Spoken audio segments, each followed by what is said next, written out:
Hey everyone, and welcome back to the channel. If you're new here, hi, I'm Claudia and I'm a designer who works from home. Today we're diving deep into my actual daily routine now that I'm happily married and balancing work, life, and everything in between. This isn't some perfectly curated, impossible routine. This is real life, messy bits and all.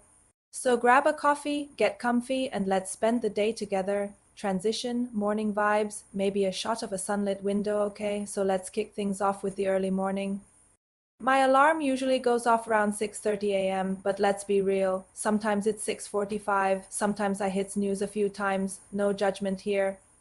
The first thing I do is hydrate, a big glass of water, usually with a squeeze of lemon. While I'm doing that, my husband is often already up, making his coffee. We share a quick, sleepy chat, nothing too profound at this hour, just a good morning and a plan for who's letting the dog out. Yes, we have a furry alarm clock too. I try to avoid my phone for the first 30 minutes.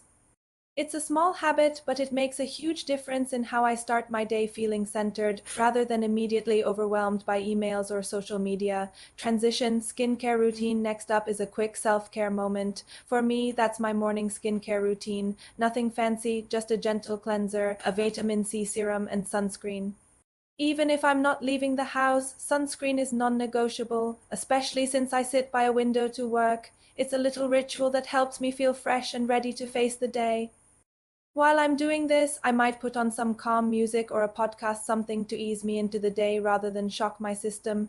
Getting dressed, even if it's just comfy loungewear, helps too. It puts me in a more productive mindset than staying in my pajamas. Transition, breakfast, and work prep around 7:30 a.m. It's breakfast time. This is usually a shared moment with my husband, which I really cherish. We're both big fans of a good breakfast. Today, it's going to be quick oatmeal with berries and nuts, super easy, nutritious, and keeps me full. While we eat, we might talk about our plans for the day or just enjoy the quiet company. After breakfast, it's a quick tidy up of the kitchen. A clean space helps me think clearly. Then it's time to prep for my work block. I only work about 2 hours a day as a designer, which is fantastic, but it means those 2 hours need to be focused and efficient. I'll review my tasks for the day, check my email quickly to prioritize, and gather any materials I need.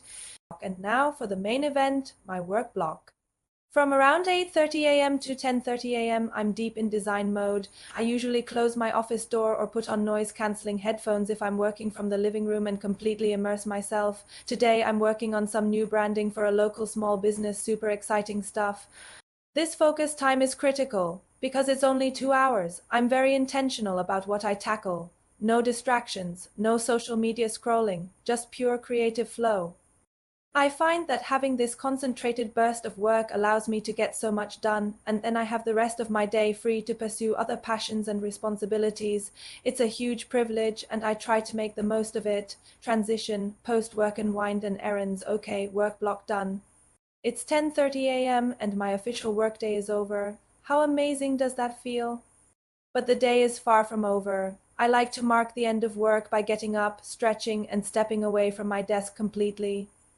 I might make a quick cup of tea or just take a moment to look out the window. This helps me transition out of work mode. Today I have a few errands to run, maybe a quick trip to the grocery store to pick up fresh produce for dinner or dropping off a package at the post office. I try to bundle these errands so I'm not constantly coming and going. It is also a good way to get some steps in and enjoy a bit of fresh air, transition, lunch and home maintenance. Around 12:30 p.m. it's lunchtime. Today I am keeping it light and fresh, a big salad with leftover roasted chicken and a homemade vinaigrette. While I eat, I might catch up on a YouTube video, read a chapter of a book, or just enjoy the quiet. This is my dedicated me time without any pressure. After lunch, it's time for some home maintenance. This isn't a deep clean, but more of a daily tidy up to keep things from getting overwhelming. Things like loading the dishwasher, wiping down countertops, tidying up the living room, and maybe a quick vacuum if needed. My philosophy is little and often, which makes weekly cleaning much less daunting. My husband and I share these tasks, so it's never all on one person. Transition, personal project, or hobby time now, this is where my day gets really interesting. With my work done and basic chores handled, I have a big chunk of my afternoon free. This is when I dive into my personal projects and hobbies. Today, I'm spending some time on my passion project, illustrating children's books. It's something I absolutely adore, and having the freedom to dedicate a few hours to it each day is a huge joy. Maybe some days it's working in the garden, or learning a new skill, or even just reading a really good book. It's about nourishing my creative spirit and doing things that truly light me up. This balance is so important for my well-being, especially as a creative transition fitness time. Around 3:30 p.m., it's time for my daily dose of movement.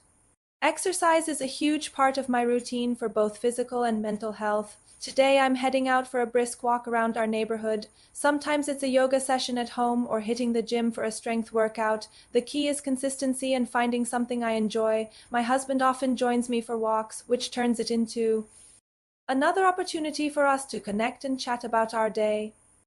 It is amazing how much clearer my head feels after getting some fresh air and moving my body. Plus, it gives me that energy boost to power through the rest of the afternoon. As the late afternoon rolls around, it's time to start thinking about dinner. Around 5 o'clock p.m., I usually start prepping. Tonight, we're making a delicious stir fry with lots of fresh veggies and tofu, quick, healthy, and flavorful. Cooking is something I genuinely enjoy, and I often put on music or a podcast while I'm in the kitchen.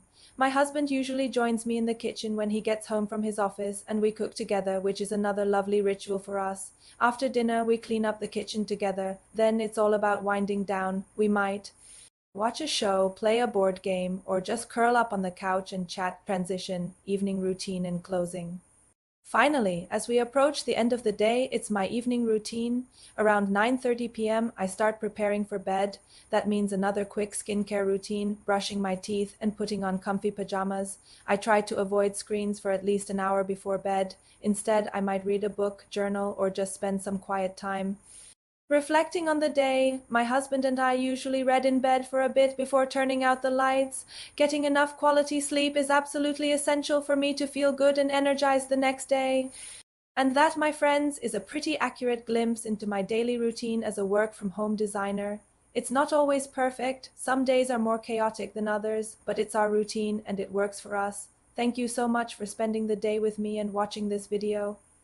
I hope you enjoyed getting a real, unfiltered look into my life. If you found this helpful or just enjoyed hanging out, please give this video a big thumbs up. Leave a comment below telling me what your favorite part of your daily routine is, and don't forget to subscribe to the channel for more videos like this. Your support means the world to me. See you in the next one. Bye.